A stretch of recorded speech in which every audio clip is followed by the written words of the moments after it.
Terima kasih kalian sudah klik video ini. Bagi kalian yang ingin ikutan Cerberus Copy Trading, langsung saja klik link deskripsi yang ada di bawah ini dan langsung akan muncul tampilan seperti ini. Lalu silahkan kalian langsung klik daftar.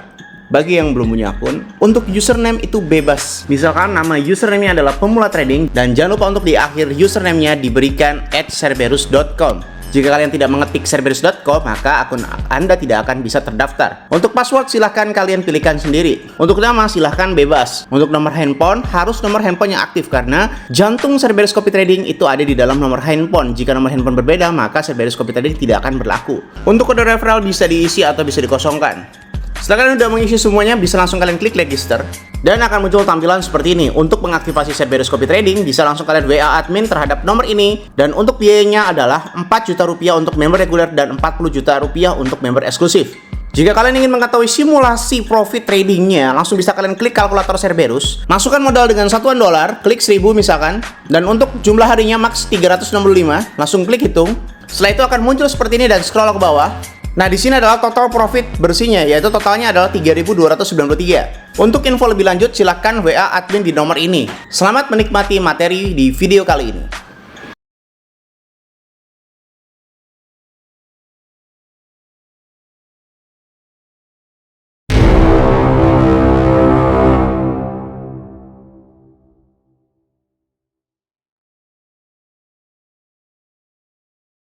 Salam traders, balik lagi sama saya Andi Firmansyah di channel ESG.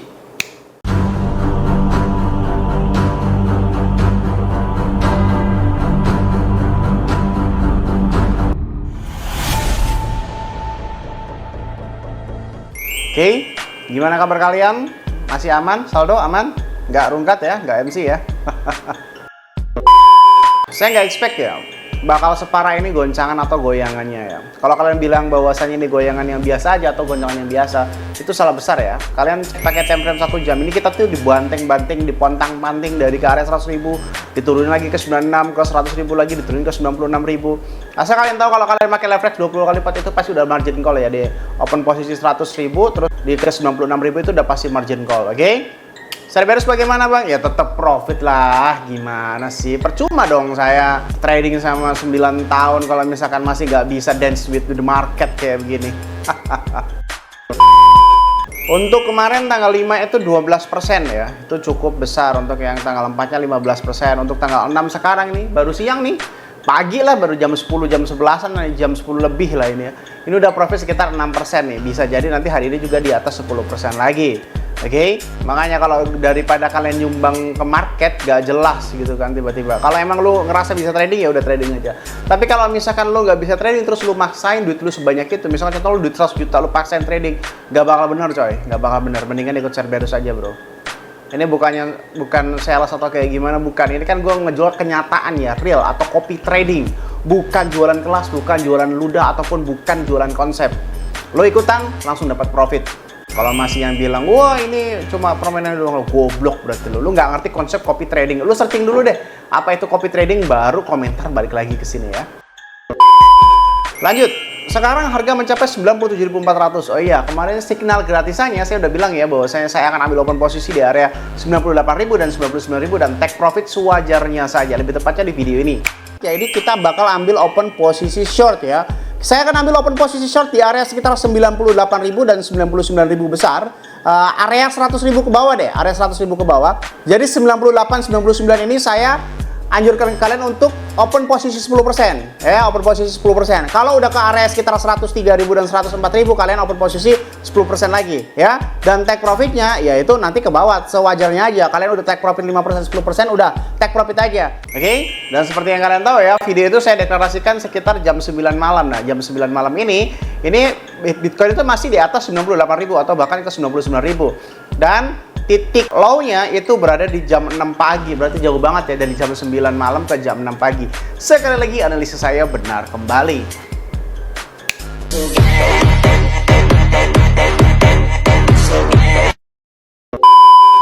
Seperti biasa kita akan lanjut terhadap kemanakah harga Bitcoin selanjutnya. Mengingat sekarang area 97.300 ya. Kalau kita memakai time frame 15 menit, tadi pagi itu menyentuh low di area sekitar 96.100-an.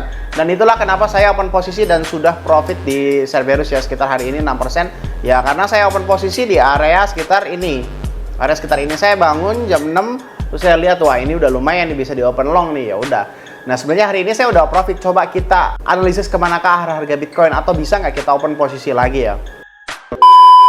Ini menyentuh 97.000, coba kita cek time frame satu harinya. Time frame satu harinya ini rada-rada ngeri ya, ini seolah-olah bahkan breakdown atau jebol support di area 90.000 ya. Ini akan menyentuh ke area 90.000. Kemarin ini udah nyentuh area 90.000 tapi reversal, tapi ternyata ya beginilah. Akhirnya reversal ke atas tapi nggak kuat juga ke atas, akhirnya breakdown lagi ke area 90.000. Oh iya, tadi pagi saya menemukan sebuah Easter egg yang mungkin Easter egg ini udah kalian semua ketahui tapi lupa gitu. Ini juga ibaratnya saya itu sambil angkat kaki begini, ini nggak kelihatan kaki saya. Saya ambil angkat kaki begini, set.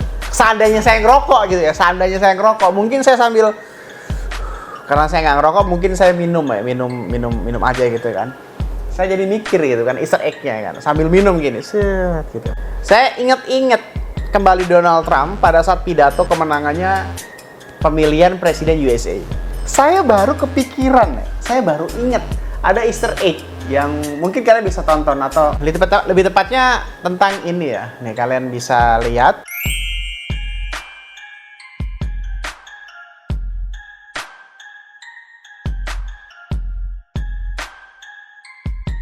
Saya langsung tarik nafas gitu ya, Kalian tahu kan kejadian DOM kemarin yang mulai dari 105.000 ke 91.000 itu tentang Donald Trump mendeklarasikan menaikkan tarif dagang pajak sebesar 15%. 10-15% tergantung dari negaranya masing-masing ya. Itu baru sekitar 10-15% loh. Udah dam hingga ke 91.000. Dan ternyata di dalam pidatonya, kemarin saya juga lupa, ternyata Donald Trump itu mengungkapkan secara gamblang akan menaikkan pajak hingga 60%.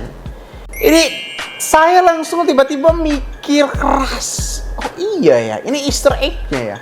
Karena kita semuanya ini sudah disibukkan dengan perspektif dan logik tentang Donald Trump yang sangat pro Bitcoin atau cryptocurrency. Kita dibutakan oleh itu semua dan kita lupa bahwasanya sebenarnya pernyataan pro Bitcoin dan pernyataan penaikan tarif hingga 60% itu sebenarnya kontradiktif, coy.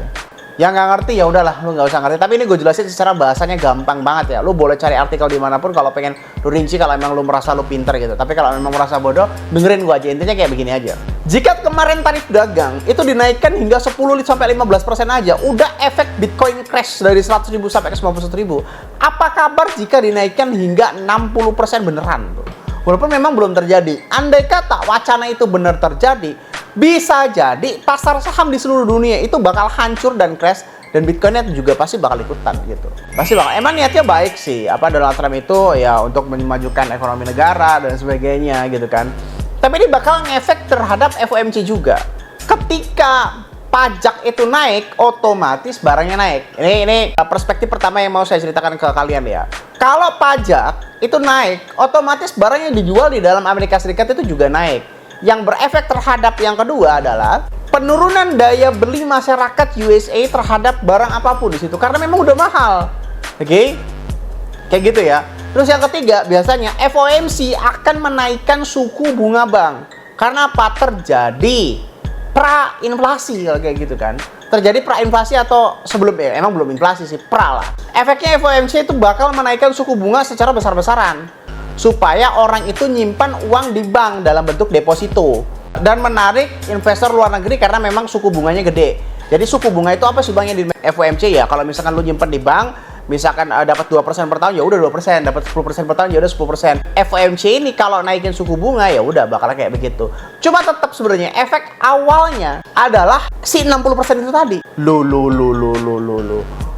Saya jadi mikir jangan-jangan memang ini sebuah trik dan tips yang dilakukan oleh Donald Trump buat nyerok harga Bitcoin. Di sisi lain dia pro terhadap Bitcoin, tapi di sisi lain dia mendeklarasikan akan menaikkan tarif dagang hingga 60%. Kayak begitu ya, walaupun sekarang relatifnya baru sekitar 15% ya. Kalau itu terjadi, harga Bitcoin itu akan crash. Bisa jadi nih Donald Trump itu di saat crash akan benar-benar membeli dan memborong Bitcoin itu semuanya. Nah, secara fundamental kayak gitu. Dan setelah semuanya normal, bisa jadi sama dia diturunin lagi, supaya good use buat Bitcoin.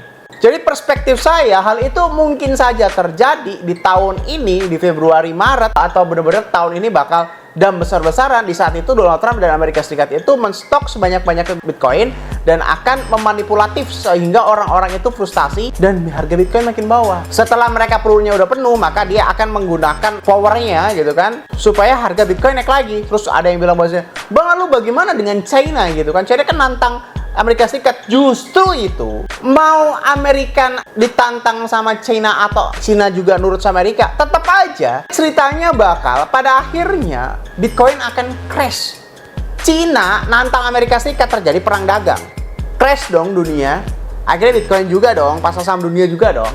Sekalipun Cina menerima dengan legowo, ya udahlah nggak apa-apa lah tarif dagang sampai 60% kayak gitu, tetap aja juga bakal crash karena tarif dagang itu benar-benar semacam jantung dunia gitu loh. Yang nggak ngerti tarif dagang itu apa sih bang? Ya intinya barang-barang itu kalau kena pajak sampai 60%, lu biasanya beli McD itu misalkan 20.000, bisa jadi biasanya yang harga 20.000 menjadi 40.000. Kenapa? Pajaknya hanya 60%. Loh bang, itu kok sampai 100%? Ya, itu kan baru pajaknya dari sana. Belum pajak dari si restoran sendiri, belum pajak lain-lain, belum dan lain sebagainya. Bisa-bisa kalau tarifnya itu naik 60% sampai ke konsumen alias level terakhir perekonomian seperti kita beli makanan, kita beli apa untuk dikonsumsi sendiri, bukan retail yang diperjualbelikan, itu bisa nyampe 80 hingga 100%. Dari sana 60%, pasti dari kita 100%. Kayak begitu coy. Jadi semuanya bakal crash. Jadi ini memang kita masih di dalam fase short terus. Hati-hati deh, hati-hati. Tapi kita mau short juga kemarin likuidasi, ya itu lo bego aja berarti. Yang semuanya short tapi memang cenderung terhadap short ya. Cerberus kan akhir-akhir ini short semua, tapi hari ini pagi ini long. Kalau nggak percaya cek aja akun Cerberus kalian. Saya long tuh dari area 96, area 97 saya long gitu kan. Coba kita cek terhadap coin glass langsung aja deh terhadap order booknya ya. Skala 1:100 ya. Kalau fundamental ini masih cenderung ke short, saya lebih percaya ke short. Masih sama kayak kemarin ya. Adanya instant acquisition 96.200. Ini semuanya masih setuju ke short coy. Serius deh, ini tuh bener-bener lagi di breakdownin banget gitu kan. Saya ngeliat sekilas aja tanpa dianalisis saya udah tahu langsung. Time frame 1 hari juga. Nah, ini kan ceritanya di dam. Nah, ini kan ceritanya di dam hingga ke 90 ribuan, ya kan? Terus tiba-tiba reversal tuh. Mau dinaikin. Ternyata waktu dinaikin ke 100.000 dipukul kembali ke bawah. Ujung-ujungnya sekarang ke 97.000. Berarti tetap saya akan ambil open posisi short ya. Jadi di video ini saya deklarasikan saya akan ambil open posisi short di 98.000 dan 99.000 dan akan take profit sewajarnya 5% sampai 10%, oke? Atau di area 97 ribuan lah juga boleh, 97.000 sekian gitu ya. Tapi kalau kalian nggak mau ribet ya udah ikutan Cerberus saja. Cuma saya juga mawas diri, sejago-jagonya saya sekarang masih mikir manipulatif cukong itu benar-benar besar. Makanya saya sarankan untuk sementara kita pakai 10% dari modal dulu deh. 10%-nya lagi nanti kalau kita benar-benar terjadi floating gitu. Misalkan 98, 99 kita open posisi nih. Terus tiba-tiba floating ke 105 atau 110. Nah, boleh lah. Kita open posisi lagi kayak gitu ya. Jadi cukup 10% aja. Kalau saya mengakalinya, biasanya kan kalau saya 20%, itu kan take profitnya 2%, 3%. Nah, kalau 10% itu biasanya saya take profitnya 5% ke atas kayak gitu. Cara mengakalinya kayak gitu. Jadi jelas ya di video ini ya, saya akan ambil open posisi short di area 98 dan 99 dan akan take profit sewajarnya 5-10% atau di area 97.000. Nggak mau ribet? Ya udah, join Cerberus saja, bro. Semoga bermanfaat video kali ini yang saya sampaikan. Jangan lupa klik like, komen, dan subscribe. Logikanya kalau kalian nggak subscribe, ngapain saya buat video lagi? Dan share ke teman kalian agar teman kalian tahu apa yang kalian tahu. Saya Adi Firmansyah, use your logic dan salam traders.